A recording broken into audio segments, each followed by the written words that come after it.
At my father's funeral, his stepchildren demanded, "We want the real estate, the business, everything." My lawyer begged me to fight. I said, "Give it all to them." Everyone thought I'd lost my mind. At the final meeting, I signed the papers. They smiled confidently until they heard the last words from my father himself. My name is Ren Harper. For 38 years, Richard Harper was not just my dad, he was my whole world. After my mom passed when I was little, it was always just the two of us until Monica entered our lives, and everything slowly changed. The funeral home in Richmond, Virginia, was still filled with the scent of lilies when most guests had left. I stood near the casket, numb, staring at Dad's peaceful face one last time. That's when Monica approached, her black dress, perfectly pressed eyes red in all the right ways. She placed a gentle hand on my arm and whispered, "Ren, we should talk about your father's wishes soon. The house, the river property, the restaurant chain. We need to keep everything in the family." Behind her stood Lauren, my half-sister, Dad's daughter, with Monica, and Brandon, Monica's son from her previous marriage. Lauren gave me a small, sympathetic smile. Brandon's eyes, though, were already scanning the room as if calculating value. I felt the distance in Monica's words, like I was suddenly the outsider in my own childhood home. My throat tightened, but I simply nodded. "Of course, we'll figure it out." They exchanged quick glances, relieved, almost triumphant, before walking away together. Follow my story to the very end and comment the city you're watching from right now. I want to see how far this has reached. Some of you might have felt that same chill when family suddenly feels like strangers. Drop your city below, and if you've ever been pushed aside in your own home, share that too. Let's see how many of us are out there. A few hours later, alone in the house that still echoed with Dad's presence, I returned to my old bedroom. The one place that hadn't changed much since I was a kid. I sat at his old desk in the corner, the one he'd brought up here for me when I was studying late nights, and started opening the drawers looking for anything that might help me feel closer to him again. I sat in my old childhood bedroom in the family home in Richmond, Virginia, the one room that still felt like mine. The walls held faded photos of just Dad and me from years ago, vacations to the Outer Banks holidays before everything changed. Those pictures stopped around the time Monica came into our lives when I was in my early 20s. A soft knock broke the silence. Monica entered without waiting for an answer, followed by Lauren and Brandon. She carried a thin folder, her expression practiced grief mixed with purpose. Lauren hovered close behind her mother while Brandon leaned against the doorframe, arms crossed. Monica sat on the edge of the bed, sighing deeply. "Ren, honey, we've all been through so much these past months watching Richard fade. He relied on us, on the family we built together in his final days." She paused, dabbing her eyes with a tissue. Lauren nodded solemnly, placing a hand on Monica's shoulder. Brandon stayed quiet, watching me intently.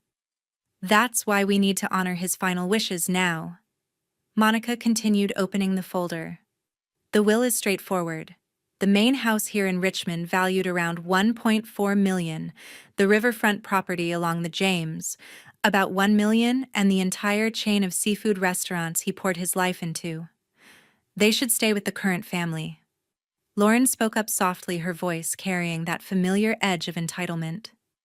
"It's about keeping things in the Harper bloodline. You know, Dad always talked about legacy." Brandon finally chimed in, his tone matter of fact, almost legal. "We've got the latest signed copy right here. It's clear and notarized. For you, there's a cash payout from the life insurance, around $300,000. That should cover starting fresh. The remaining medical bills from those last treatments, well, those fall outside the estate distribution." I stared at the document they slid across the desk toward me. The words blurred slightly as memories flooded back, late nights, helping Dad balance books for the restaurants when I was home from college, weekends at the river house, where it was always just us two fishing off the dock. Now they were claiming it all as if those years belonged to them. Monica leaned forward, her voice gentle but firm. "We know this is hard, But Richard wanted stability for Lauren and the life we've built. You're strong, Ren. You can rebuild anywhere. Lauren added, we're still family. This just makes sense for everyone long term. The feeling hit me like a slow wave being erased, replaced in the story of my own father's life. Lauren, Dad's daughter, with Monica, the one who'd grown up calling him Dad from the start, talking about Harper bloodline, as if my place in it had expired. I didn't argue. Not yet. I need some time to process this and read through everything carefully, I said evenly. Out of respect for Dad. Monica's smile returned small and satisfied. Of course, take whatever time you need. We're all in this together. They left the room together, their footsteps fading down the hallway. The door clicked shut, leaving me alone with the weight of the house pressing in the creaking floors. Dad and I used to joke about the view of the garden we'd planted together. For the first time, the isolation felt complete.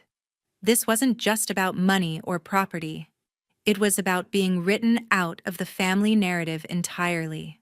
I picked up the folder they'd left, flipping through pages that felt foreign in my hands. The signatures looked like Dad's, but something about the timing gnawed at me.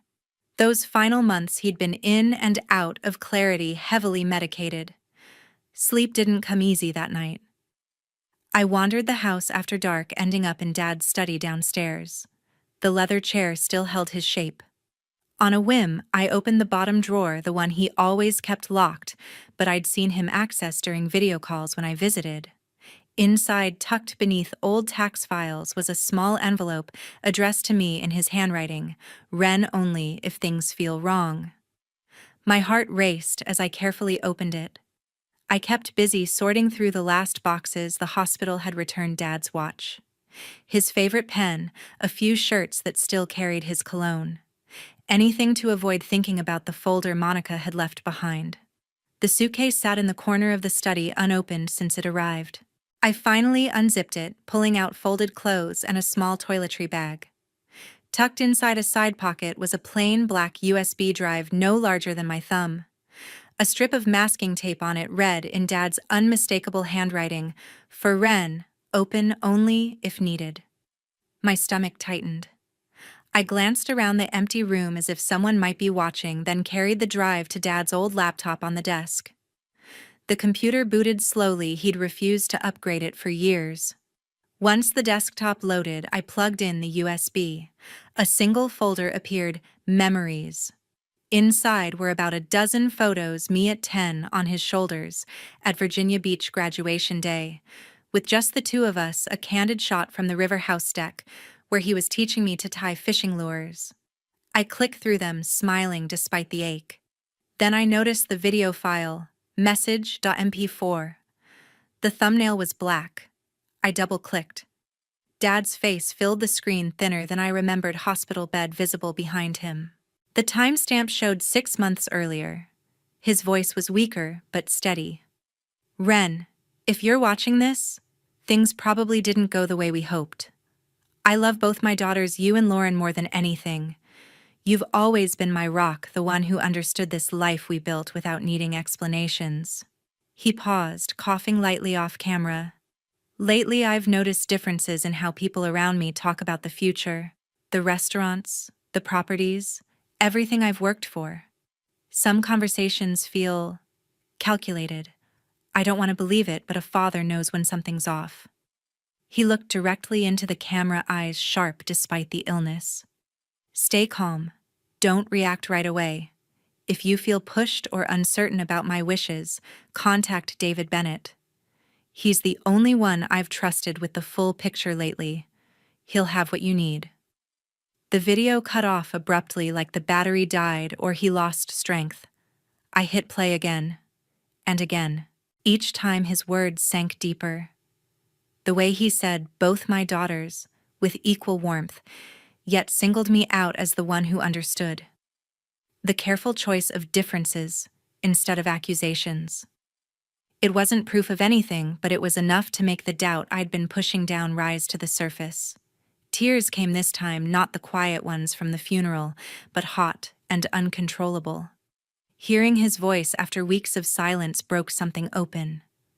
I muted the volume on the fourth replay, just watching his expression, searching for clues I'd missed when visiting him.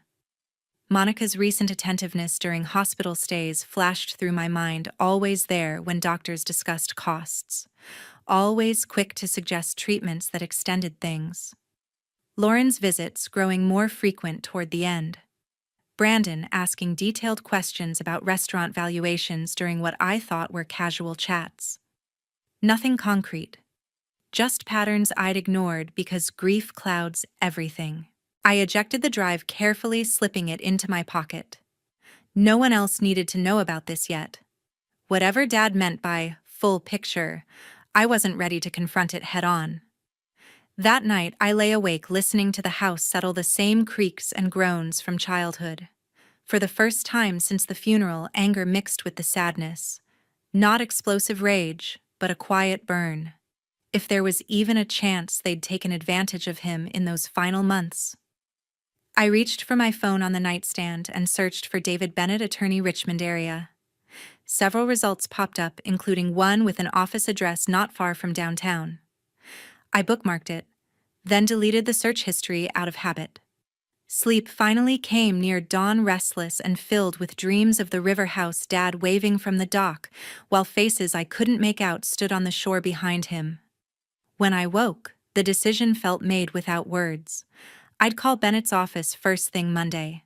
I stepped into Robert Klein's office downtown, the kind of place that smelled like polished wood and old law books, solid, unchanging, like the man himself.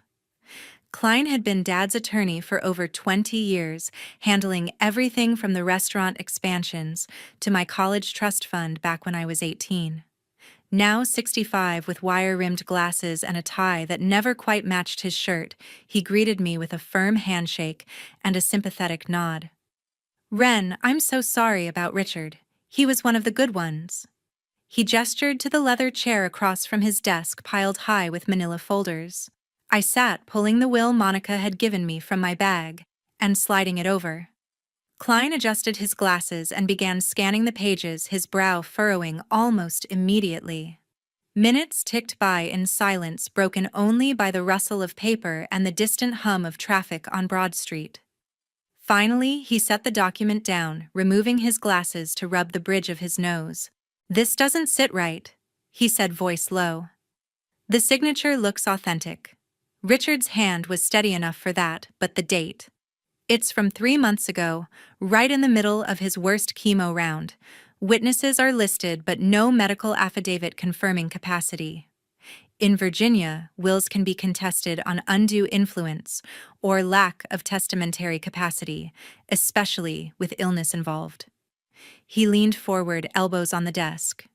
"You could challenge this. Probate court here in Henrico County handles these cases routinely. If we push, we might invalidate it and fall back on prior estate planning. Richard updated his revocable trust last year, which named you as primary beneficiary for the core assets." My pulse quickened. "How long would that take? And the costs?" Klein sighed, flipping open a notepad. "Realistically, a year, maybe 2 if they drag it out with appeals. Attorney fees start at $50,000 plus court costs. Expert witnesses for the medical side could run $200,000 total before it's done. And during probate freeze, nothing liquidates. You'd need to cover living expenses from savings or loans." I thought of the modest account Dad had set up for me after college, enough for emergencies, not a war chest. The $300,000 from life insurance sounded generous until you factored in taxes and the medical debts Monica mentioned, which probate might not touch if classified as spousal obligations under Virginia Code, Section 64.2500. Exhaustion hit me just imagining the depositions, the family testimonies, where Lauren would testify about caring for Dad, while I worked remotely from Seattle during his decline. "What if I don't fight?" I asked quietly. "Just accept and move on?" He shook his head. "Not advisable. This version sidelines you completely properties to immediate family, which they've interpreted as Monica and Lauren. The trust I mentioned earlier would give you controlling interest in the restaurants and a life estate in the houses. But if you sign off now, you waive contest rights forever. Dad's voice from the video echoed in my head. Stay calm, don't react right away. I nodded, thanking Klein for the rundown. As I stood to leave, he pressed a business card into my hand. Think it over. Call me tomorrow, we can file a caveat to pause probate if needed.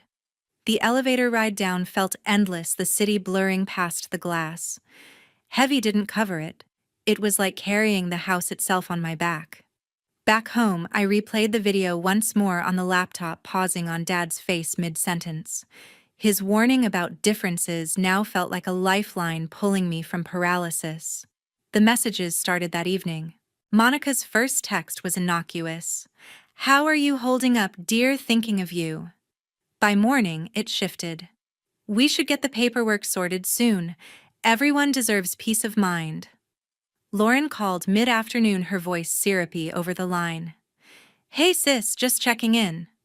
This is tough on all of us, but we're in it together, right? Unity now more than ever. I replied with polite deflections. Appreciate it, still processing, buying days while my mind raced. Unity. The word twisted like a knife, recalling summers where Lauren got the master suite at the River House because Monica needed space, while I bunked on the pullout. Those weren't fights then, they were just life. Now they screamed pattern. By week's end, I couldn't stall the pull anymore. I dialed David Bennett's number from the card Klein had given, no from the video. Bennett's office was across the James River in Manchester, a quick 10-minute drive from the house, but worlds away in feel modern glass building versus Klein's oak-paneled relic. His receptionist patched me through immediately. Ms. Harper, Mr. Bennett's been expecting your call. Expecting? My grip tightened on the phone. Bennett's voice was calm, measured. Richard spoke highly of you. Come by tomorrow morning, 9 sharp. Bring the will you're holding. The line went dead, leaving me staring at the screen. Expecting. Dad had planned for this exact moment, looping in a second attorney without a whisper. Virginia law allowed it. Clients could engage multiple counsel for estate matters, no disclosure required until probate. But why the secrecy? That night's sleep evaded me again. I paced the kitchen, brewing tea Dad used to make strong black with a splash of milk. The contrast sharpened my memories of him teaching me to shuck oysters at the first restaurant location in Shako Slip, versus the polished family photos Monica framed everywhere, airbrushed to include everyone equally. The current family, she'd called it. As if mine had an expiration date. Bennett's confirmation email arrived at dawn, address confirmed, parking validated. I forwarded it to no one, pocketing the USB drive like a talisman. The drive to Manchester felt symbolic, crossing the bridge over waters Dad loved. Bennett's suite was on the 5th floor overlooking the river's bend. He rose to greet me, a tall man in his 50s, salt and pepper hairsuit, tailored but not flashy. Ren Harper. Sit please. I handed over the will without preamble. He skimmed it, then set it aside. This is the outdated version. Richard revoked it 4 months ago. Revoked. The word hung there. What? Under his instructions, I prepared a new revocable living trust, its ironclad witness notarized with capacity evaluation from his oncologist. You hold the pour-over will naming you sole trustee. My breath caught. Trustee meant control decisions on assets, distributions, even dissolution if needed. Virginia's Uniform Trust Code gave trustees broad fiduciary powers, but revocation required clear intent, something Dad clearly had. Why 2 lawyers? I pressed. Bennett steepled his fingers. Richard suspected leaks in Klein's firm. Nothing malicious, but casual conversations about valuations during hospital visits. He wanted a clean slate with me for the revisions. Leaks. Like Brandon's offhand questions about quarterly revenues, or Lauren's helpful suggestions on selling the river property to simplify things. We spent the next hour walking through basics. The trust bundled the houses, restaurants, and liquid assets into a single entity shielded from immediate claims. No mention of debts or specifics, yet just structure. Review the full docs at home, Bennett said. Password's your mother's birthday.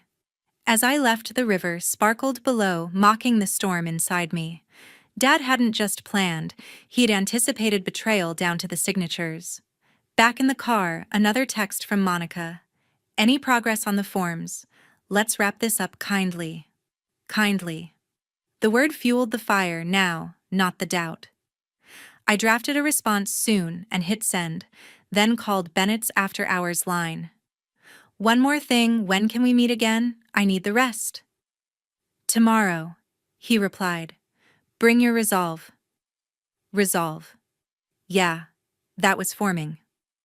I pulled into the driveway of Monica and Brandon's house in the West End suburbs of Richmond, a sprawling colonial with manicured hedges and a 3-car garage that always felt more like a showroom than a home. The invitation had come via text, a simple, "Come for dinner Saturday, we'd love to remember Richard together." I accepted curiosity outweighing caution. Monica opened the door before I knocked, enveloping me in a perfumed hug. "Ren, sweetheart, you made it."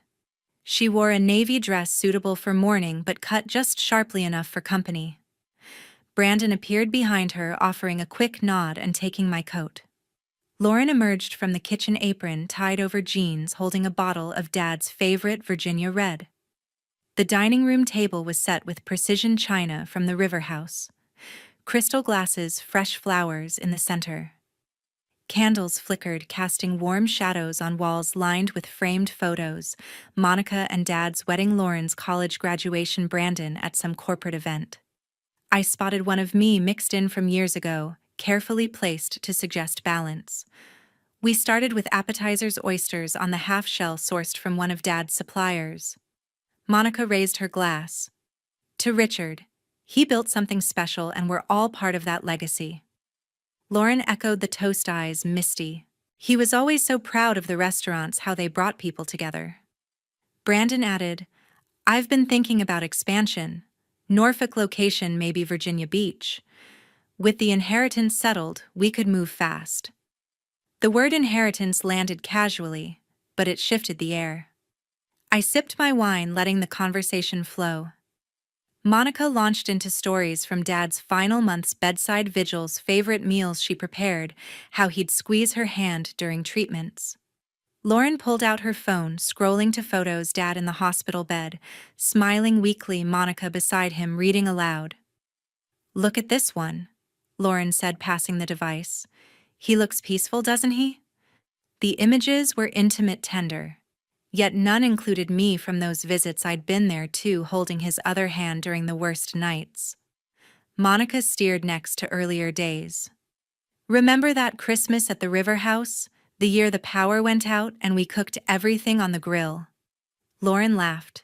Dad telling ghost stories by flashlight. Brandon chuckled. He had a knack for that. Their memories overlapped seamlessly, a polished narrative of blended family bliss. I nodded along, waiting for the right opening. When dessert arrived, key lime pie, Dad's go-to order at the flagship restaurant. I brought up the old framed photo that used to hang in his downtown office, just him and me on the pier at sunrise, rods in hand. No one else. I was wondering what happened to that one, I said lightly. It wasn't in the study. Monica's fork paused midair. Oh, we redecorated the office last year. Some things got packed away. Lauren jumped in quickly. We can dig it out if you want. The subject shifted to travel plans.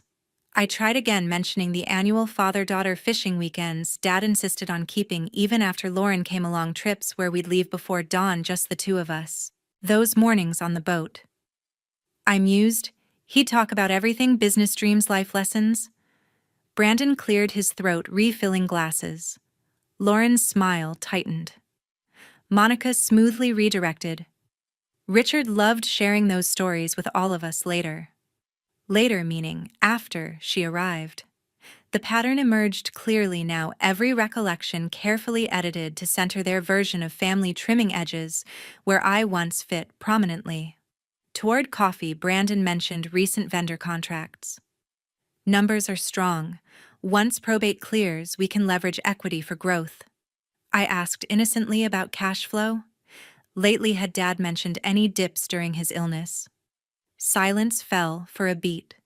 Brandon studied his cup. Standard fluctuations. Nothing major.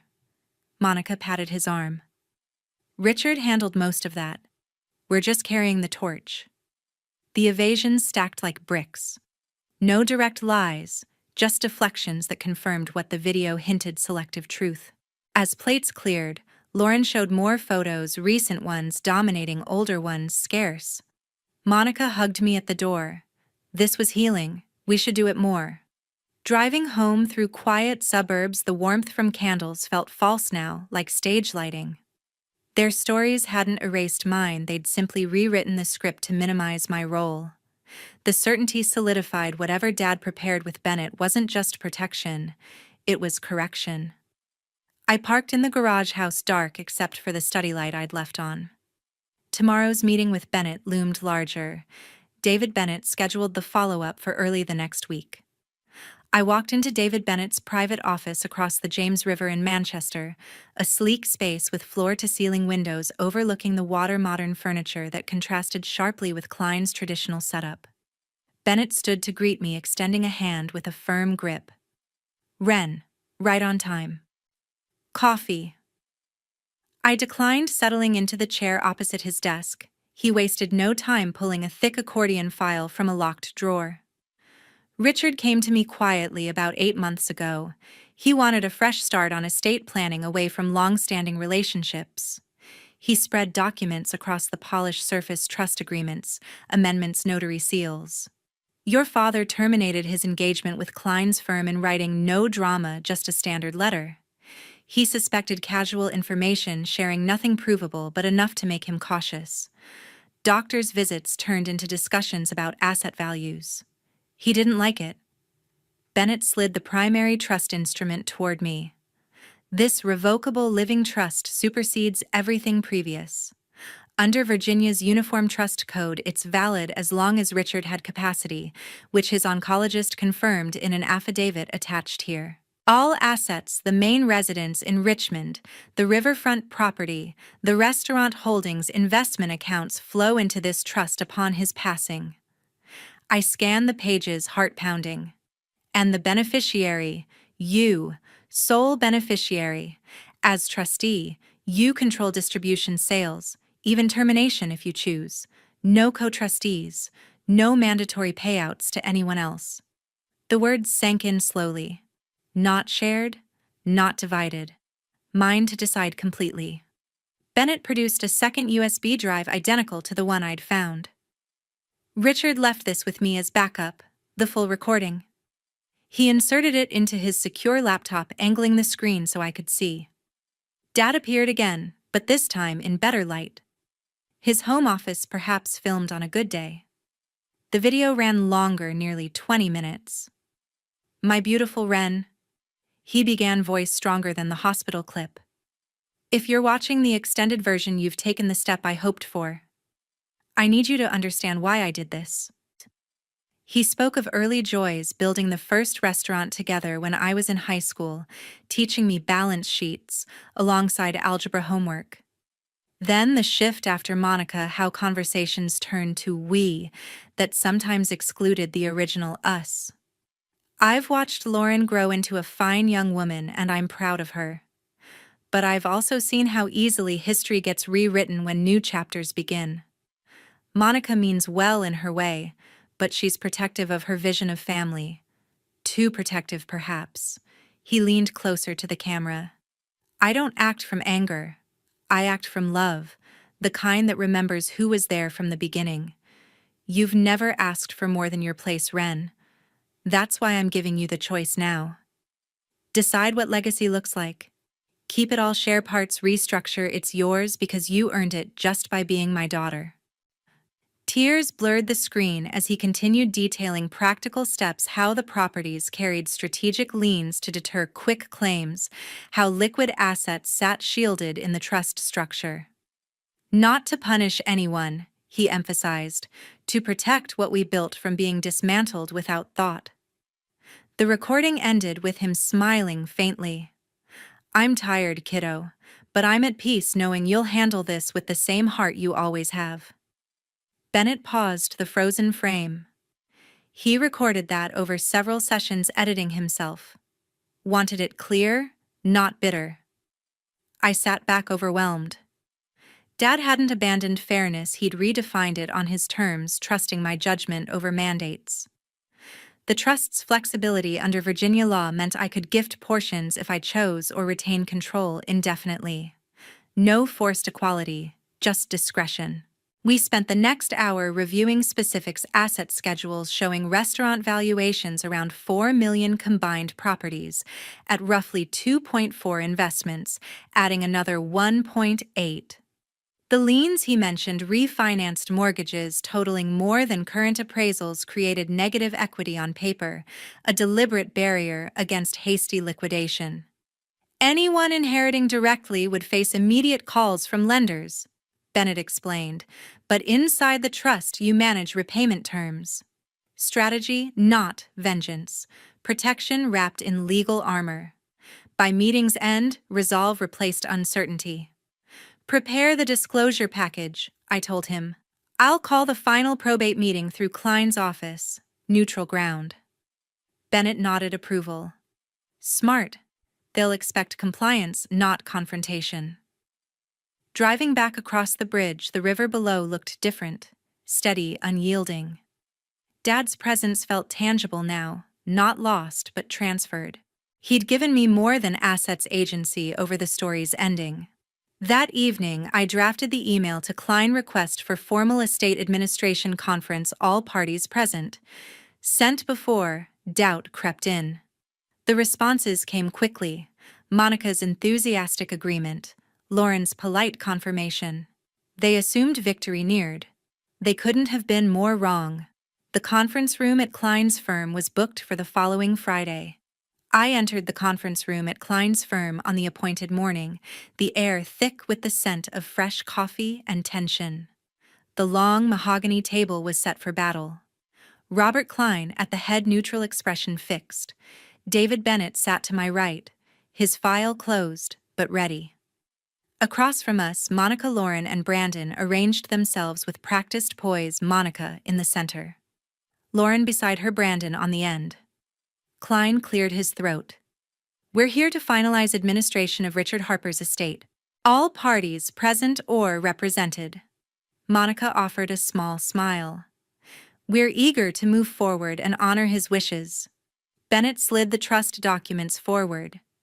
Before proceeding with the prior will, we must introduce the superseding revocable living trust executed by Richard Harper 4 months prior to his passing. It's been probated quietly and stands as the controlling instrument under Virginia Code, Section 64(2)-402. Lauren leaned in, confusion flickering. Superseding Dad never mentioned changes. Brandon frowned at Klein. You were his attorney. How did this happen without your knowledge? Klein shifted uncomfortably. Richard terminated our representation in writing. I only learned of the new trust today. Monica's composure cracked slightly. This can't be right. The will we have is signed and witnessed. Bennett continued calmly. The trust pores over all assets, naming Ren Harper sole trustee and beneficiary with full discretionary powers. No mandatory distributions required. I spoke for the first time. Dad trusted me to decide what his legacy should look like. Lauren's voice rose. But I'm his daughter too. Blood. That has to count for something. It does, I replied evenly. Which is why I've prepared this. I placed the gift deed on the table. I'm transferring the main residence, the river property, and the restaurant chain to you, Lauren, as Richard's biological child, with remaining direct line claim. Monica exhaled, visibly relief washing over her features. Brandon nodded approval. Lauren reached for the papers, eyes brightening. With one clarification, I added. Bennett cued the video on the conference screen. Dad appeared, the full recording we'd reviewed. His words filled the room. Love for both daughters, observations of shifting priorities, the deliberate structure to protect what he'd built. He spoke directly of trusting my judgment not out of favoritism, but earned confidence. Then the key part. The properties carry refinanced obligations designed to prevent hasty decisions. Ren knows the details. She'll choose fairly. Lauren's hand froze over the deed. Bennett highlighted the attached schedule's liens totaling more than current appraisals, negative equity by $600,000, immediate lender calls upon transfer outside trust protection. You'd inherit the titles, I explained, but also sole responsibility for the debt service. No co-signers, no subsidies from trust assets per Dad's instructions. Brandon scanned the numbers, face paling. This is a trap. She'd be underwater from day one. Monica gripped the table edge.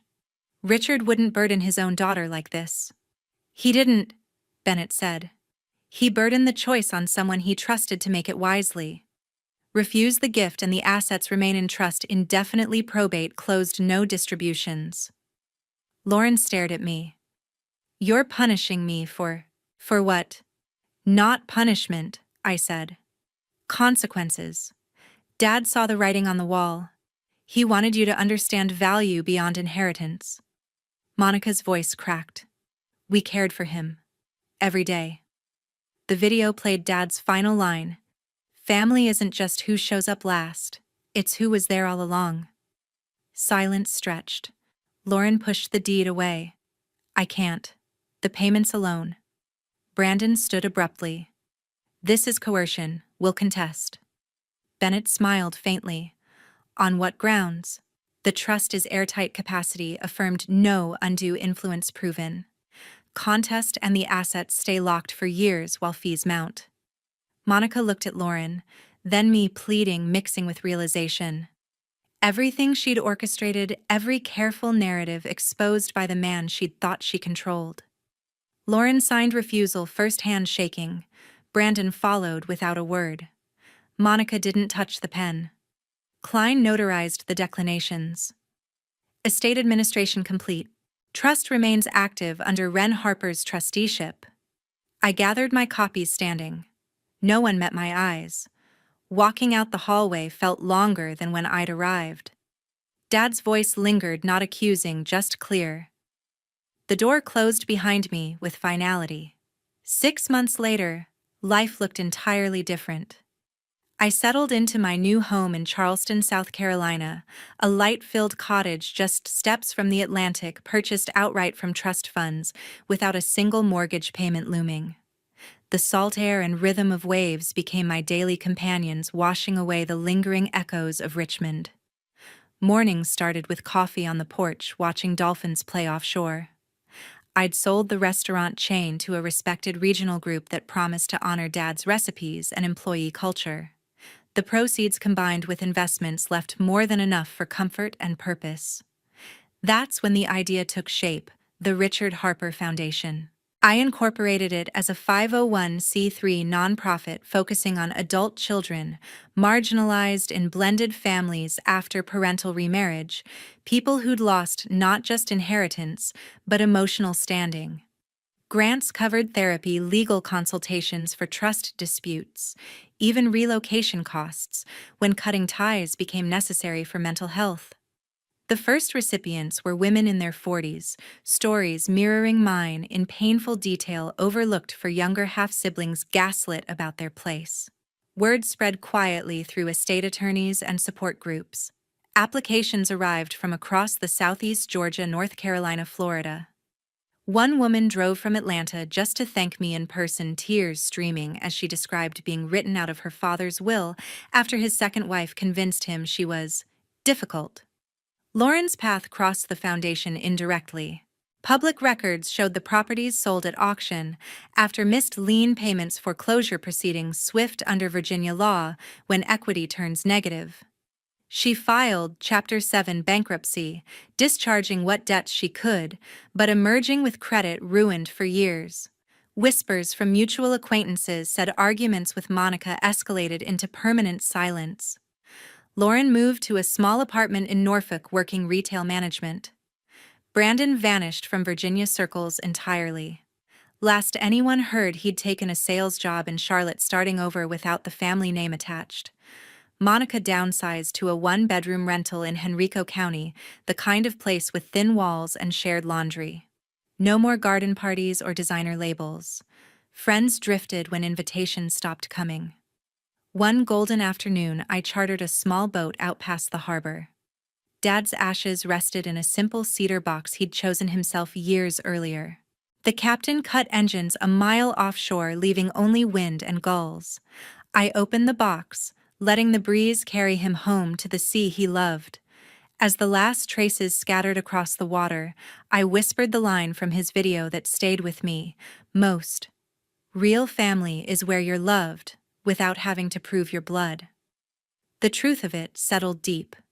Money hadn't bought peace, the choice to honor his trust in me had. Cutting contact wasn't cruelty, it was boundary self-preservation, the same lesson I'd teach through the foundation.